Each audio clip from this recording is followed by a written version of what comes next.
Your dream is to become a mom. My dream is to help you get there. I'm Rebecca Gruenspan, a single mom through domestic adoption and an adoption consultant for over a decade. I'll be your guide, along with other adoption professionals and members of the adoption constellation, walking you step by step down this beautiful and complex path of adopting your baby. When I was going through the adoption process, I had no idea what I was doing, what I needed to know, or more importantly, who to trust.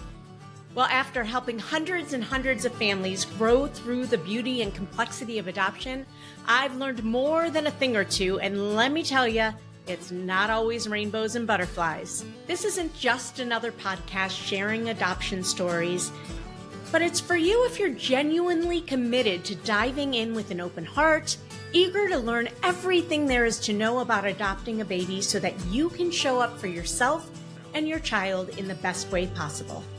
This podcast is for you if you're ready to put your newfound knowledge into action. Adoption isn't for the weak of heart, and it certainly isn't done when your baby gets placed in your arms. If that's what you think, I'm afraid you're living in la la land. My promise to you is to keep it real if you promise to keep digging. We'll acknowledge the hard, and we'll also celebrate the joy that is adoption. You ready? Let's do this. Good morning. Nothing to drink, no coffee, no water. Slept late because it's still spring break. I want you to know what's really going on here. For those of you who think I got my shit together, I mostly do. But I got a pile here of unopened mail from probably the last month. Probably bills to be paid. Maybe some past due. Hopefully not. I'll fight them. I am woman. Hear me roar. I will fight them. I was awoken this morning by such a great text from a client saying, I am on my way. I'm traveling. I'm about to get on a plane to go meet what we hope will be our baby.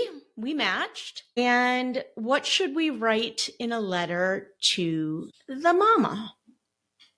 The mama, tradition. I have a whole TV show playing in my mind now where that just cut to another scene and then it comes back to me.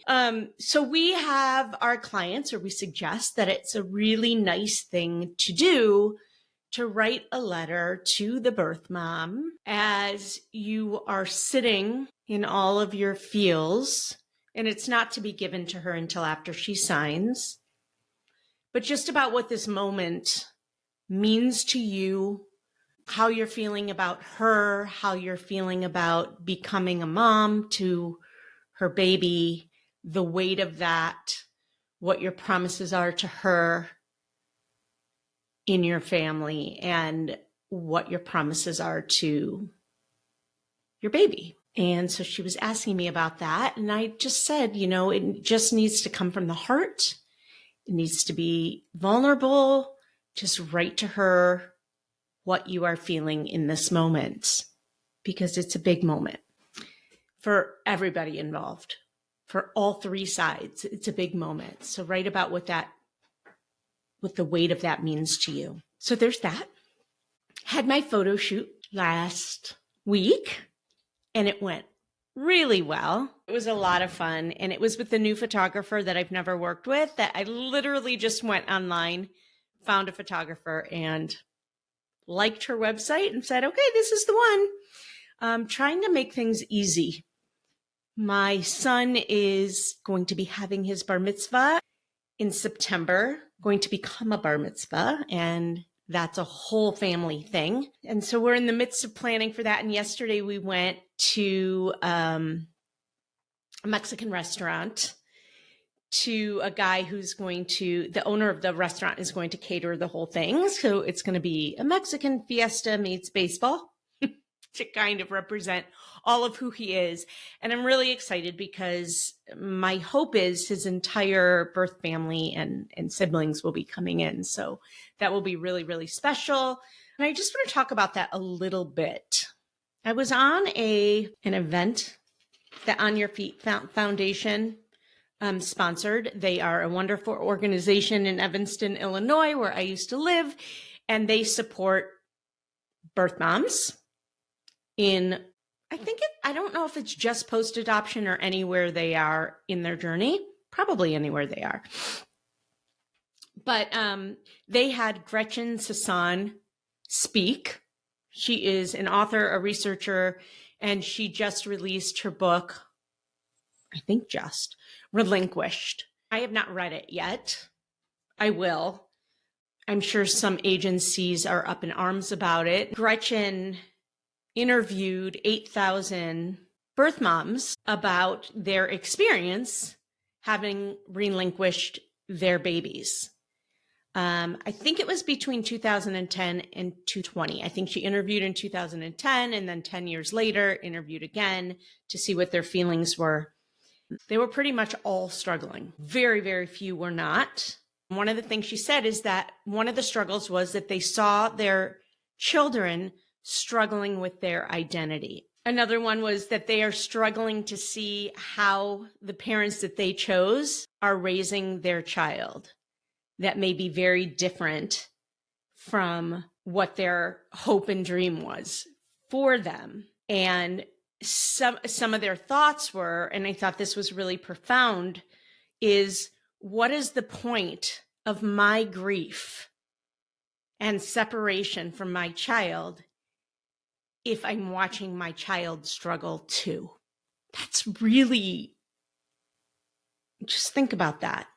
Before we go on, we're going to take a quick break, but don't go away. We still have so much to talk about. The Adoption Roadmap podcast is sponsored by the Adoption Roadmap Academy, the only online program of its kind for hopeful adoptive parents like you who want step-by-step guidance, preparing for your home study, creating a compelling adoption profile book, choosing the right agencies, and more so that you can bring your baby home sooner. As an adoption consultant and adoptive mom who's been where you are, I'm going to guide you step-by-step through everything you need to know about the domestic infant adoption journey from home study to finalization.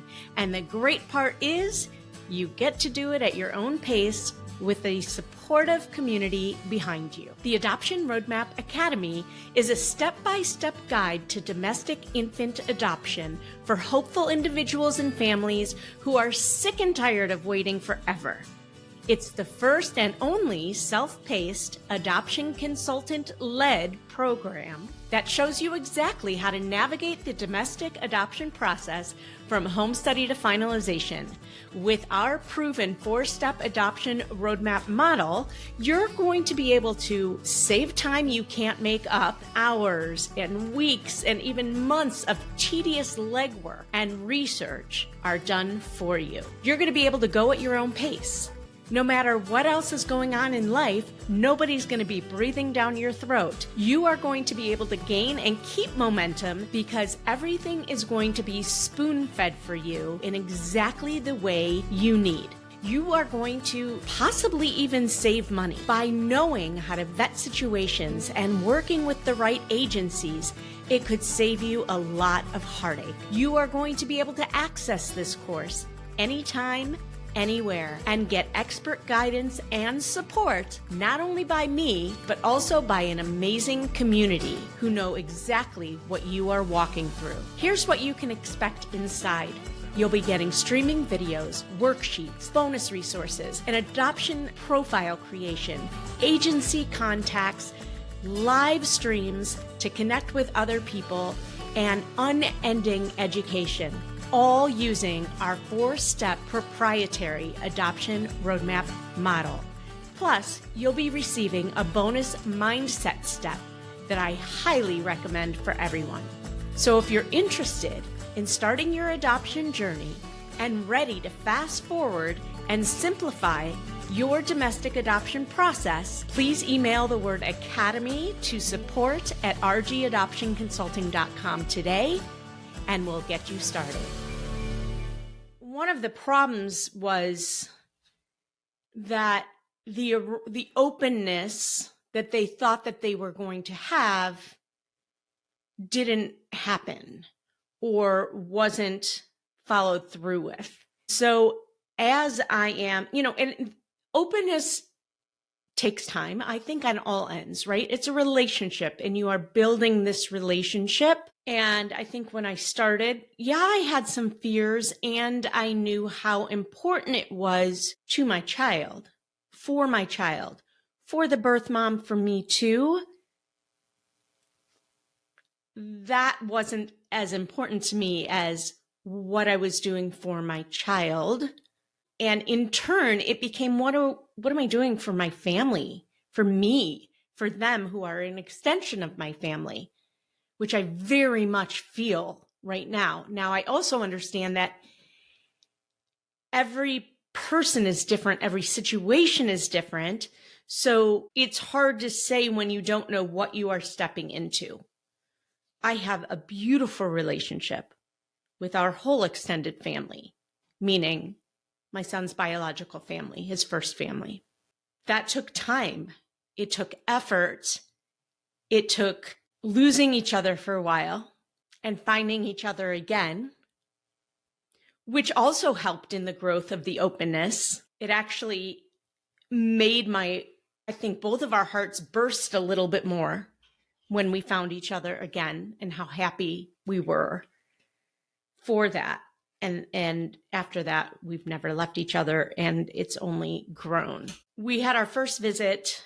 Now, visits weren't a thing that was asked of as much as it is now. Oftentimes we see right from the bat that yearly visits are requested. And I have different feelings about that too, about yearly visits right from the get-go when you don't know each other and as you're building the relationship, depending on the relationship. Again, I think every situation is so different, and I can understand where a hopeful family is coming from when they're nervous to promise that from day one. They have no idea who this other person is, and the other person doesn't know who they are yet. They have no relationship built. I think that it needs to start with an intent, and there needs to be some boundaries and parameters around that. I actually haven't really thought about that until now. When I speak, I don't know what's going to pop into my brain, but open adoption on so many levels. And in all the meanings of what open adoption looks like, I think is so important. I mean, it's been proven how important it is for everybody involved, but especially for the child. And you have to have your child in mind. And it's that beginning piece before that relationship is built. So our relationship built, we have done visits with both sides of families. It's not always easy. It's far, it's expensive. We talk all the time. We do FaceTimes. We say, I love you. We call each other mom, dad, sister, brother. Did that happen on day one? No, it didn't. Did visits happen on day one? No, it didn't. And again, that wasn't a thing when I adopted, but we grew into that organically and beautifully, and our relationship has grown as relationships do. And I think that's so important. So anyways, back to why I even brought this up is that I'm really looking forward to my son's bar mitzvah in September, where our entire family will come together in this beautiful moment. And they've never seen a bar mitzvah or really know what it is. And I'm excited to bring them into that fold. So there's that. Let's see, what else did she say? We're talking about Gretchen Sisson's Relinquished book. Talked about how adoptees often have complicated feelings around adoption. Oh, this was interesting. She talked about a specific woman that she mentions in her book. She calls her Alyssa. Alyssa is Latina. She was adopted by a white family, and then in turn placed her child for adoption. She said there were a high percentage of adoptees who who relinquished. Anyways, so Alyssa is Latina. She was raised by white parents. She really didn't know what it meant to be Hispanic. And when she went to place her baby, she knew she didn't want her baby placed with a white family. She placed her not with a Hispanic family, with an Asian family, I think it was. And she thought to herself, I would love my child to know about her Latin roots, but I don't even know what that looks like. So all I know is I don't want her raised by white family. But anyways, I thought it was interesting because she herself would have liked that, didn't get that for herself, and didn't even know what that would look like for her child. And so really just struggled around that whole identity piece of, I was raised in a good family. I really missed this piece of myself. I wish I didn't feel so much like I wanted to look like my family did, because I felt so out of place because she didn't have white skin like her family. And I know I don't want that for my child, but I don't know what it would look like for my child to be placed in a family of her heritage. So there was complicated identity twofold. Anyways, hopefully you can get the point. She also said that abortion patients, like women who go to get an abortion, have very little interest in adoption. If they don't abort, most parent. So that has been a question with this whole reversal of Roe v. Wade. Will that spike the adoption rate? And in some places in the country, they have seen a little growth, but maybe this answers that question, that no, because people going for an abortion are not interested in adoption. They're either going to abort, or if they can't abort, they'll figure out how to parent. And 98% of women who abort don't have regrets about it, but every single woman, beside a very few out of the 8,000 that she talked to, regretted placing. That's hard to hear. That's hard to hear. The mothers who regretted not being able to get an abortion are the ones who relinquished. It was hard to hear. There were very, very hard truths about adoption that as a parent, it's like, okay, what can we do better? And for me, I think one of the things we can do better, and for me and for agencies who are facilitating matches, is to really make sure it's the right match for the child and not just the parent, and not just having a birth mom choose a family, but really talking to her about, okay, why are you choosing this family? Is this the right family for your child? She did say good intentions have always been at the root of adoptions, which I believe. There are some good players and some not so good players out there, and most everybody have really good intentions around their work. Anyways, I highly recommend getting this book, going to hear her speak. Gretchen Sisson, who wrote the book Relinquished. So those are my thoughts. And that's what I'm going to leave you with. If you'd like to be featured on my podcast, let me know why. Reach out to me. You know how. You can figure that out. I'd love to hear from you. Bye. Well, I hope you enjoyed that episode of the Adoption Roadmap podcast. If you did, I have a few favors to ask of you. First, please hit subscribe so you never miss an episode. And while you're at it, I'd love to hear your takeaways. Please write a review and let me know what you liked. And if you have a question or a suggestion on what you'd like to hear, I'd love to hear that too. Please shoot me an email at support@rgadoptionconsulting.com and let me know what you'd like to hear about. And if you have a question, I may just answer it online. Thanks again for listening. Tune in every Wednesday and Friday morning for a brand new episode of the Adoption Roadmap podcast. Until next time, bye-bye.